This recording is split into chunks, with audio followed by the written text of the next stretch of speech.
Jonathan Chou, it's really a great pleasure to have you here. And I've been really having a lot of fun reading your book, Resemblance.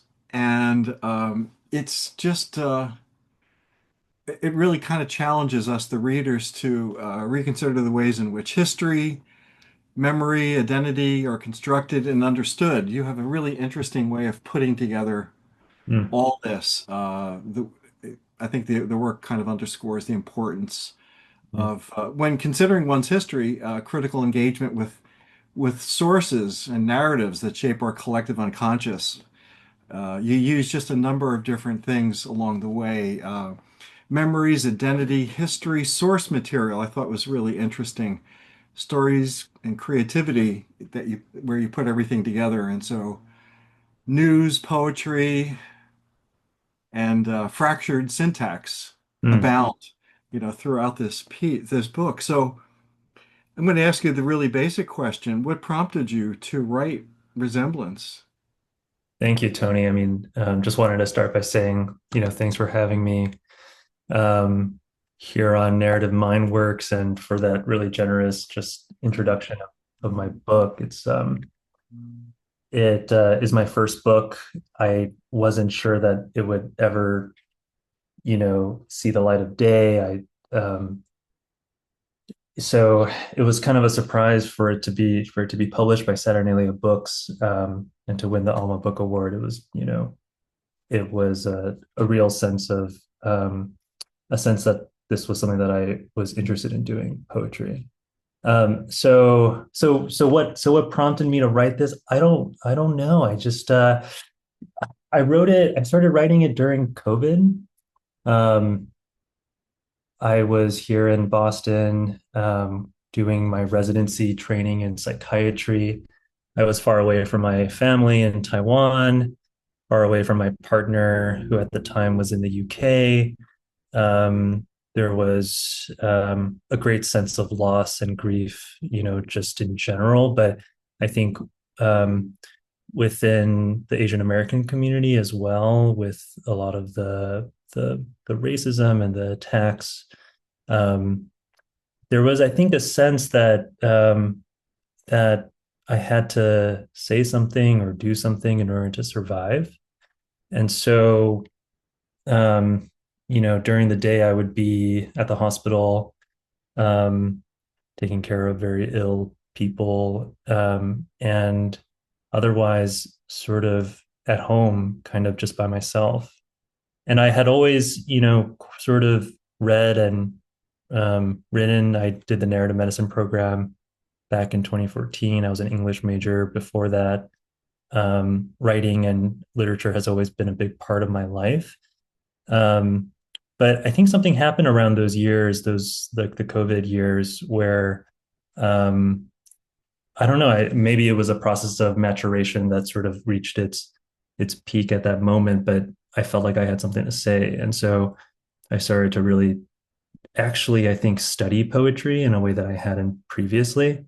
And I found myself reading a lot of experimental work. I found myself reading a lot of the language poets in particular and being really interested in how they played with syntax.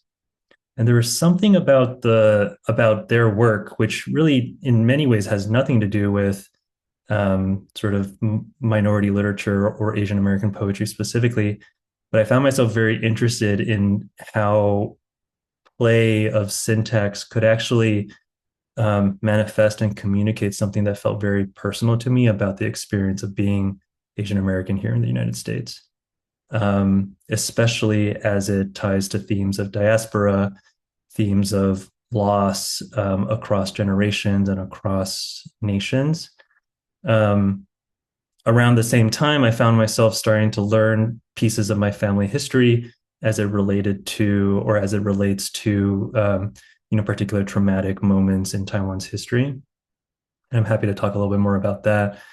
But sort of, on the one hand, this sort of experience of minoritization and racialization here in the United States, which was reaching, in some ways, a peak in the COVID pandemic with the rise of anti-Asian racism. And then on the other hand, this sort of like discovery of these ties to sort of collective and historical trauma. And so starting to trace those linkages between those two parts of my identity, perhaps, let's say, through and sort of in the form and the very sort of feeling of language is what I was, attempting to do in this book, basically, is can I capture that feeling on the level of the syntax, on the level of the language itself? Um, so I started writing, and before I knew it, I had some poems that I put together, and I sent them out, and somehow one day I got an acceptance letter. It was crazy. So yeah, feel very fortunate. Yeah, I was wondering in reading the book, how many identities you have. Mm. What do you count as an identity, and what are they? How many do you have? Yeah, I You mean, you contain multitudes, as Walt Whitman would say. yeah, thank you.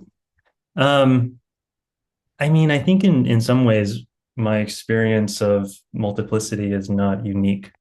Um, I think many of us who live in the United States hold multiple identities. Or, in fact, I've been recently writing about the ways in which all of us are immigrants to the United States, except for, the indigenous who, sort of look over this land. So I think in some ways, I would say that I hope that this book and the ways in which it explores and sort of tries to understand the idea of multiplicity, and all that comes with multiplicity. I think I'm thinking here as well of the sort of miscommunications that happen when you have multiple identities, or when multiple people with multiple identities get into the same room. There's bound to be ways in which we miss each other. Um, but that feels beautiful to me in some way. That feels right, actually, that we, instead of sort of moving towards some kind of idea of hegemony, move towards an idea of possibility. And so I think in some ways, this book and the language that I think I found through writing it, which, I was interested in ideas of illegibility and unrecognizability and all these other things that I think in some ways feels quite obscure. On the other, I was trying to enter into a space where I didn't know, and my reader didn't know, but what is possible through a process of not knowing, actually. Um, to answer your question, I don't know. I mean, I'm a psychiatrist. I'm a poet. I'm a writer of nonfiction. I teach in the narrative medicine program at USC. I'm very proud of that fact. But I'm also, I mean, who knows what? I'm a child of immigrants, Taiwanese immigrants, Taiwanese American, like all kinds of things. As I was trying to get at, I think all of us hold multiple identities. Yeah, I think that you really help us to appreciate our multiple identities and how complicated it is living in a world, especially where if it's a multicultural area, a multicultural city. Mm, It really brought up for me the fact that America is really just continues to be an experiment. And we're really in a very perilous time right now, playing around with mm, this idea of hegemony versus multiplicity and, mm. and appreciation. So Absolutely. I'm really interested in first, like, what were the stories that you heard growing up? You come from a family of immigrants. What did they tell you? What did you hear growing up as a child? Yeah, yeah, no. I mean, I think just before I get to that, I think what you just said is so important. And it makes me think a lot about the role of a particularly kind of experimental way of writing, especially today, the ways in which it pushes us to think of new ways of using language and new ways of imagining. I mean, really, I think imagining community, and collectivity. So um, and yeah, I think there's something really interesting about that kind of experimentalism and the ways in which we need it right now in history. Um, but so growing up, I grew up primarily in Taiwan and Taipei. I was born here in the United States, but moved back to Taiwan when I was quite young. Um, and as I think is normal growing up, I didn't realize nobody was telling me these stories about the 228 incident or the White Terror period. There was this sort of undercurrent of like the Japanese colonial sort of era of Taiwan. Um, but it was all just kind of very much normalized. And it wasn't until recently, in let's say the last 5, 10 years, that I really begun to realize how, again, both unique as well as totally um, normal my family's story is, or quote unquote normal as in sort of like shared, I suppose. Um, it wasn't until my great aunt, so my mom's aunt, one day in LA, I was sitting in her living room. She told me that my mom's uncle, was there during the 228 incident when somewhere around 28,000 Taiwanese people were massacred basically by the nationalist army under Chiang Kai-shek's orders. Um, and it's one of the major traumas in Taiwan's recent history. But my family was there and lost family members. And I had no idea that that was the case. I sort of vaguely understood that there was this thing that had happened, the 228 incident, but it wasn't until that day in LA that I realized that I had a personal connection to it. Since then, I've asked my parents more about it, and I've learned even more the ways in which we were affected by that particular moment in history. And sort of expanding beyond that, I've there's something interesting about the ways in which when you realize that you have this one particular connection to history, the rest of sort of national history then sort of becomes available to you, and you realize that we're not just individuals sort of like moving through the world as if anew. We sort of arrived here because of things that happened to our families, things that happened to um, other selves even.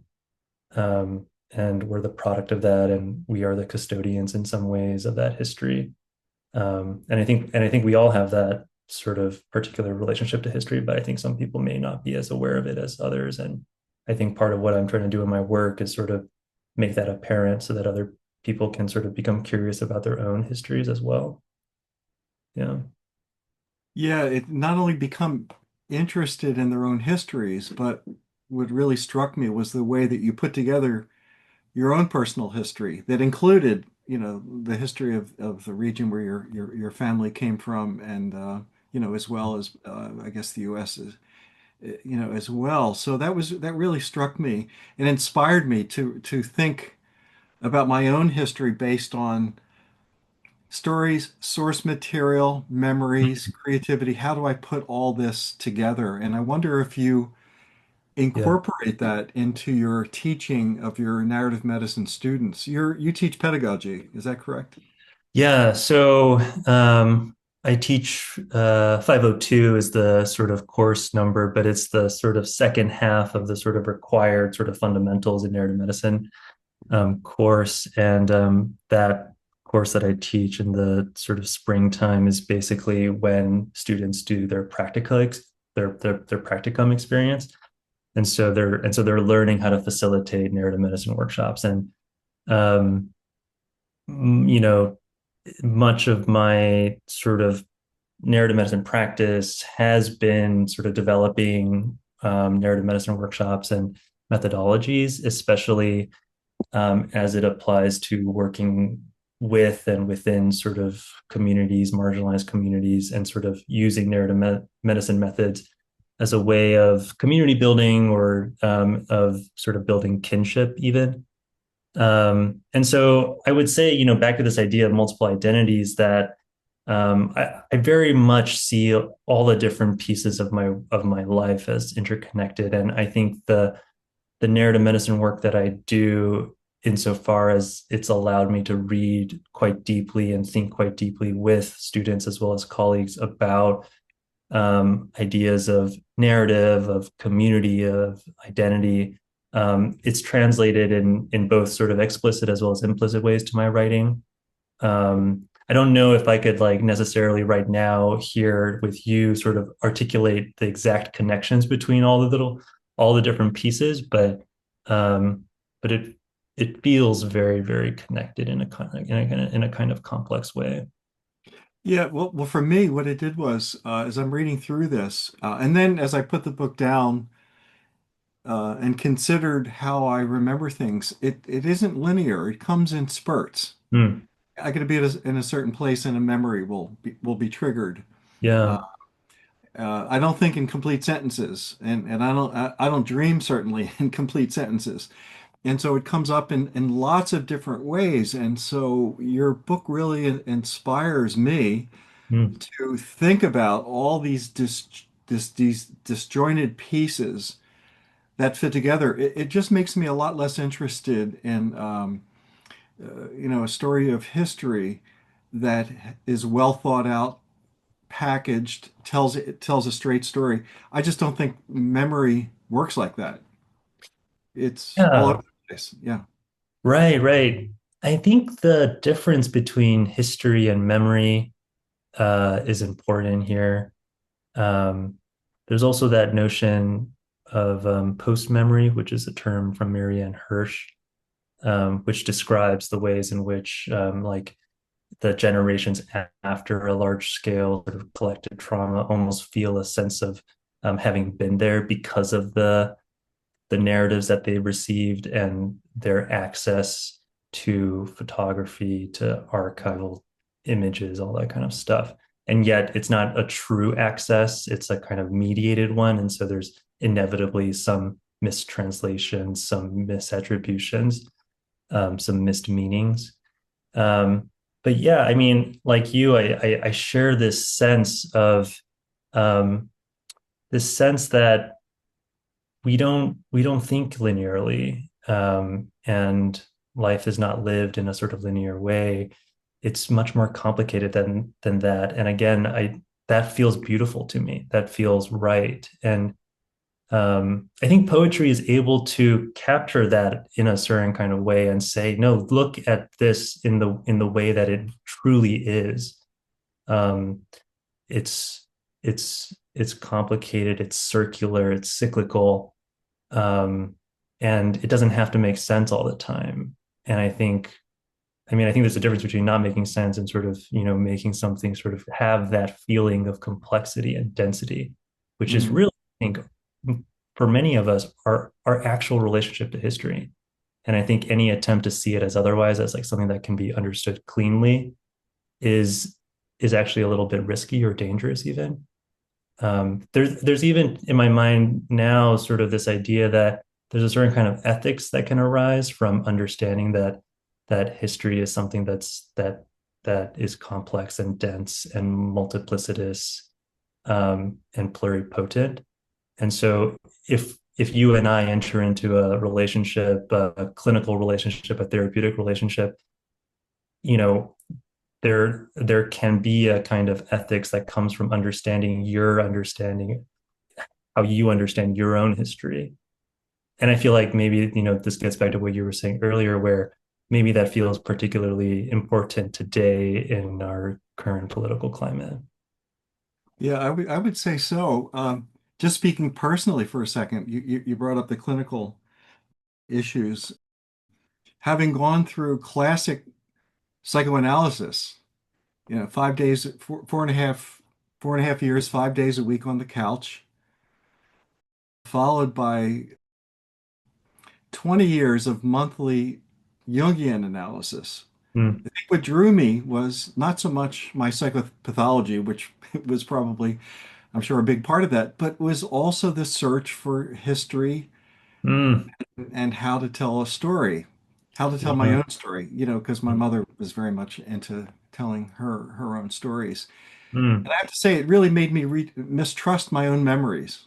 mm, The more I thought about things, the more I talked about things, the more the memory shifted and changed. And I mm, thought, well, either none of it's true or it's all true. mm, But maybe it's all true in the in the aggregate, when you aggregate it all together, it tells that's the story. It's not a straight narrative of this is what happened to me. I love that. I really it makes me even think about what would a book look like that sort of, sort of kept returning to one memory, multiple memories, but all Right, the different versions of it. And right, I think you're right. It very quickly becomes less about the particular thing that is being remembered and the sort of transformations that occur, the movements, um, how, and I think this is a little bit in the book as well, specifically as it relates to sort of photography as it appears in the book as a kind of technology or like a kind of optics for how the self sees history. I think in this kind of process of returning and returning and returning to memory and seeing how it transforms, you realize that the self is not in the memory, it's in the sort of movement and in that sort of transformation. That feels right to me. That feels really powerful to me. yeah. I can't read your book in a straightforward way. I jump around quite a bit, Mm, and that has something to do with my reading issues, perhaps. But also it makes me wonder if that's the way it could be read. mm, Do you have a recommended way of how people could approach this book? So can it be as idiosyncratic mm. in the reading as it is in the writing? I mean, absolutely. I mean, I think um, it makes me think about how with this book, I was very interested in this notion of writing absence or writing into the spaces between words. I think it's another way that I've thought about it. Um, and, the sentence as a unit of time um, is interesting insofar as I was interested in kind of resisting the usual ways in which we read and write sentences. As mentioned, sort of this idea of distorting syntax, etc. So I think absolutely, like there's nothing particularly linear about this book. So it makes total sense to me that on some level it is resisting a kind of linear reading and inviting one to enter into those empty spaces as they sort of appear to you. Um, I'll have to think about that more, but yeah, I like that a lot. Yeah, I love the idea of the empty spaces between words. Uh, Mm. I was wondering too. So you're multilingual. Basically, yeah. Yeah. How did that affect the writing and the memory? Yeah. Um, in many different ways and in ways that I think I'm still working out. Um, there are so many times in daily life where um, phrases in Mandarin come to mind that um, I'm talking to somebody who doesn't speak Mandarin, and how do I navigate that particular impasse? Do I just say the words in Mandarin and sort of translate it afterwards? Do I wait until my brain does that translation and then sort of say what I seem to want to say in English, but in fact, I've already moved on from the thing that I actually wanted to say, which was in Mandarin? In the meantime, I've paused and I've allowed the conversation to fall into silence. So, yeah, I think that, I mean, very much so. I think when I first started writing this book, uh, it was clear to me that I wasn't going to write it in a kind of conventional English. That felt very, very wrong to me. Um, and I think part of the book was discovering that I had a voice that felt like my own, that was the product um, and the outcome of growing up bilingual and bicultural and transnational, basically. Um, yeah, I wanted to celebrate those moments where you where something is going on internally because of the movement between languages, and instead of saying like, oh, that must mean that I have bad English, saying that no, that's actually who I am, and this is art. And it's actually how we think, I think. You Yeah. know, we just don't think, I think, in a straightforward way. I think we are, again, kind of all over the place. One thing I really loved about your book, too, was the introduction of, Chinese characters, Japanese and other languages, and how you don't have to understand the characters, Mm, what they mean, but they themselves become, quote, characters in the book itself. mm, They kind of, for those of us that speak only English, only read English, it's a mystery. And so therefore, when we look at those characters, they literally become like people, mm, or memories or impressions or biases that we then mm. introduce subtly into the book. It really worked on me that way. Like I don't need to know what this means, but I know how it makes me feel. Oh, that makes me really happy.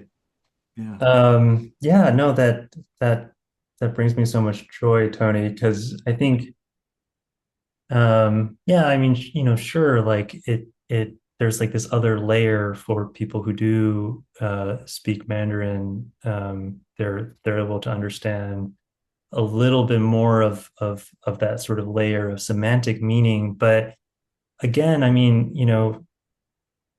the US and many other places in the world, arguably the whole world, is this sort of mix of different cultures and identities. And we're always encountering languages and people that in some way um, are opaque to us. Yeah. And so I'm really less interested in giving you a gloss for every word that is in Mandarin so that you can finally understand what I mean, because that isn't how we go through the world. It's much more interesting to me to stage a kind of encounter with the unknown. I think even for people who don't speak or who do speak Mandarin, this book is probably quite confusing to them in many different moments. And I mean, it was confusing to me too. And I think that's okay. And I think that's, in some ways what I felt like poetry could do is sort of, become this kind of field for people to meet. I think it's also what happens in psychotherapy and in psychiatry and in the narrative medicine classroom.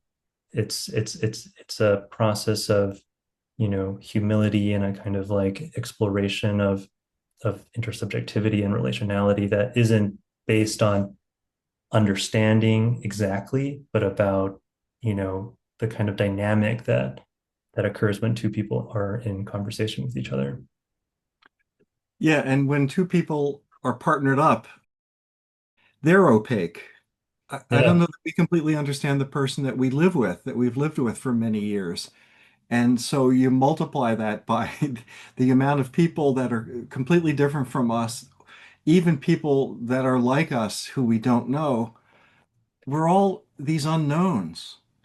And if Yeah. only we could just appreciate that and enjoy it. Your book is kind of a handbook on helping people to navigate even having a relationship with the people they're closest with. If if do you Yeah. follow? Does that make sense? Oh, totally. Yeah, in some ways, I feel like, marriage and partnership is this process of realizing that, um, and I think that's like the beautiful thing about it is that, I mean, not to get too sentimental about it, but I think there is something about love that entails a kind of discovery of the unknown in the other.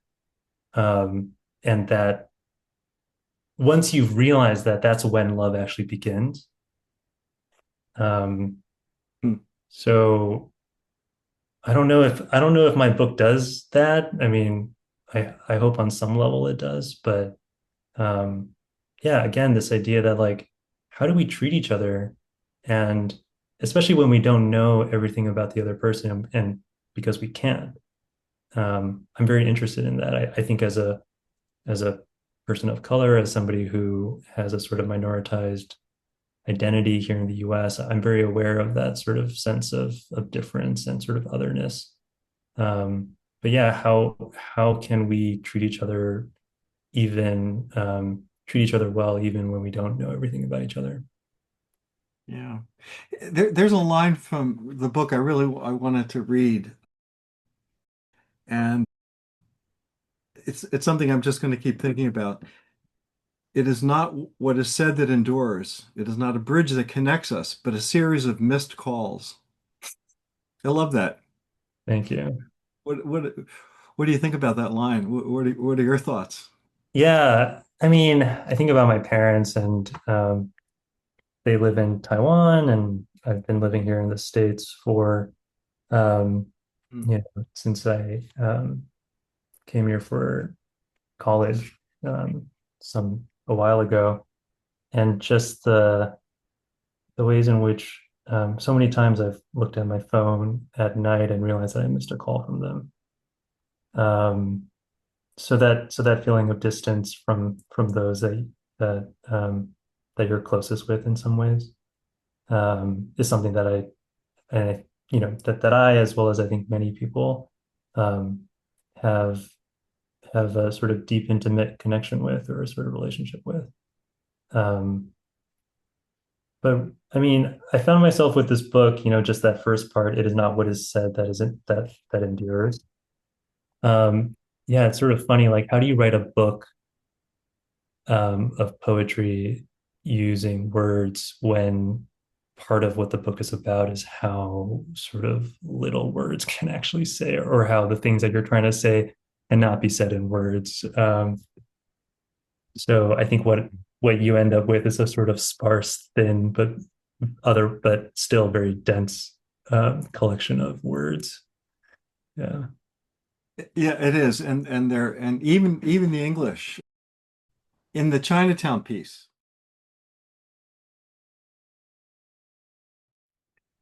It's this collage of images, of literary images, and the English, just focusing on that. It's different spacings, different fonts.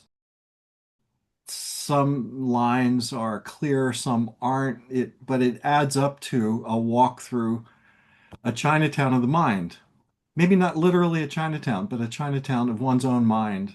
Mm, And I think that, at least for me, having lived in New York for 20 years, it really does bring up the the excitement, confusion, and also what's embedded in there, but I don't think said very well, or not really alluded to perhaps, is the smells.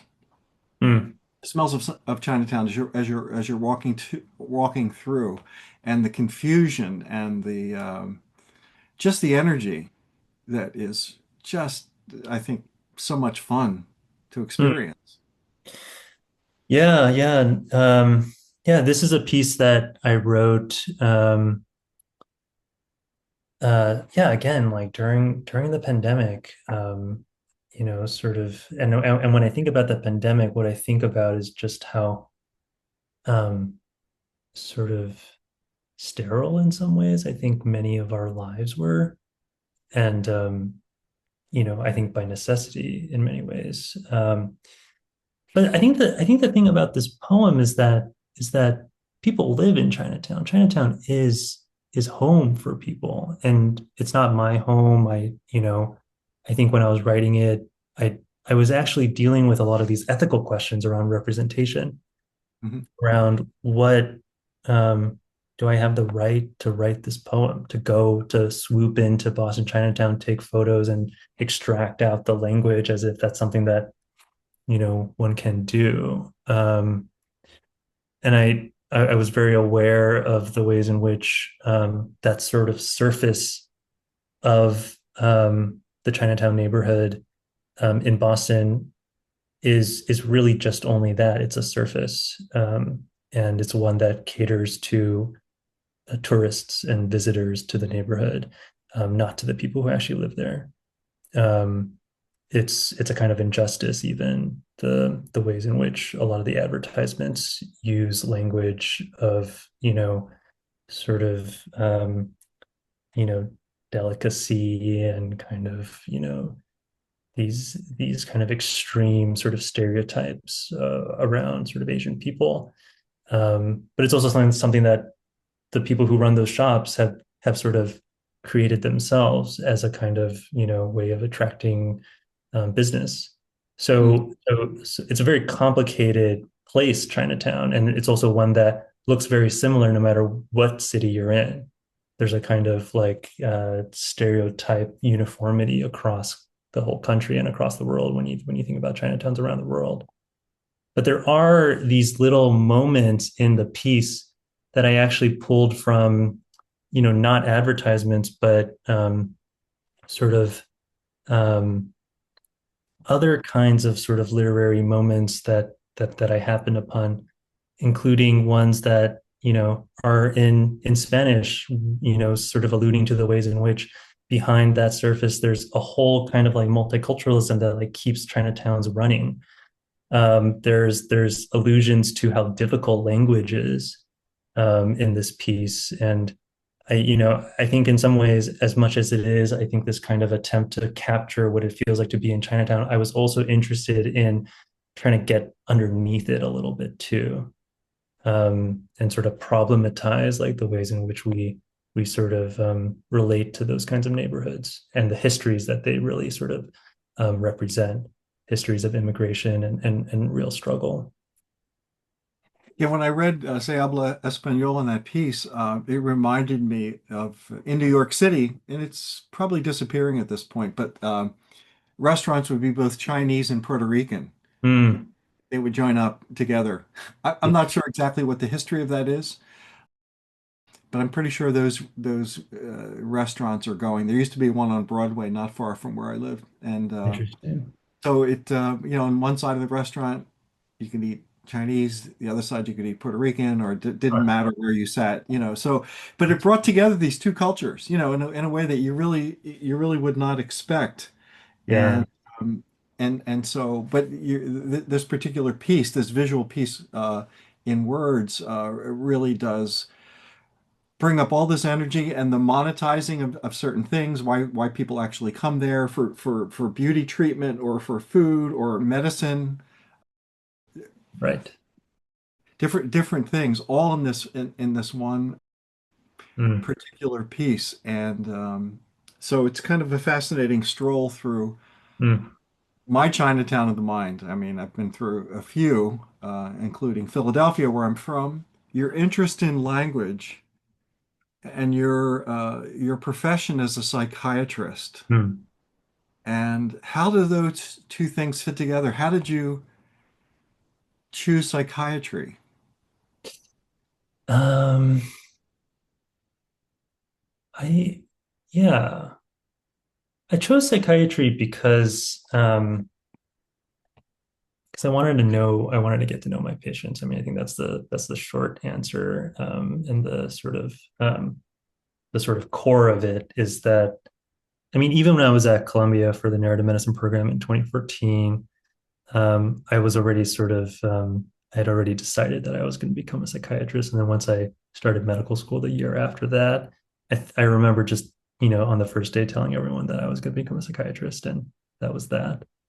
Um, I mean, I think it's interesting in many ways. I mean, I think I understand psychiatry really as a kind of practice of, uh, in some ways, language, but more so affect and emotion. I mean, I think that makes sense. I think the relationship between affect and emotion and language is really where I find psychiatry to be most interesting. You mentioned psychoanalysis. I, in residency, was very, very interested in psychoanalytic theory and psychodynamic psychotherapy, and that idea of talk therapy, the idea that through conversation and through language, one can access, you know, sort of memories and ways that people have become who they are, and begin to sort of unlock or kind of heal somebody's difficult experiences through language and through relationship building. That was very, very interesting to me and moving in many ways, and allowed me, I think, to sort of bring all that I learned from narrative medicine and the health humanities to bear on um, individual patients that I worked with, but also, increasingly sort of communities and sort of larger populations. Um, so yeah, I don't know if I answered the question, but just um, I think it's also sort of an ongoing process of discovering how I am as a psychiatrist, how it relates to me as a writer, um, and what the role of language is in all of that. Yeah. Well, certainly as a psychotherapist, you probably also have to take, as I think as you suggested, you're looking at affect. You're actually looking at the patient. So much is conveyed through gestures, through subtle body language. Mm-hmm. We learned to express ourselves as humans well before we had language. Mm-hmm. And so I think that's something that we really have to pay attention to. How do people embody their their ideas, their thoughts, their emotions, their feelings? How do they actually express it? Has to be seen and read. There's another reading component involved, I think, in the process of psychotherapy. Definitely. And I would add to that, yeah, feeling. I mean, I think what happens a lot in psychotherapy is you sort of catch the feeling that the patient or the client that you're sitting with is sort of giving you. And at first it's just a feeling, and then images start to come through, and then ultimately I think you're putting it into language so that you can give it back to the person so that they can sort of understand themselves a little bit differently. Um, but it's an amazing thing, sort of therapy, psychotherapy, psychoanalysis, and poetry in general. I think there's so much that happens that can happen between two people. Um, and yeah, I think for anyone who, you know, is curious or kind of like, I don't know, there is something about poetry that feels very, very relevant to the practice of medicine and psychiatry in general. Yeah, I think patients speak in poetry, and Yeah. physicians speak in prose, and they're so so translating between those two things is important. Oh, wow, I love that. Yeah, that's great. Well, Jonathan, look, it's been such a pleasure to meet you and read your book, and hope we get a chance to talk again about your work Thank and uh, you. and what you're writing. So Yeah, thank you so much, Tony. This has been really nice.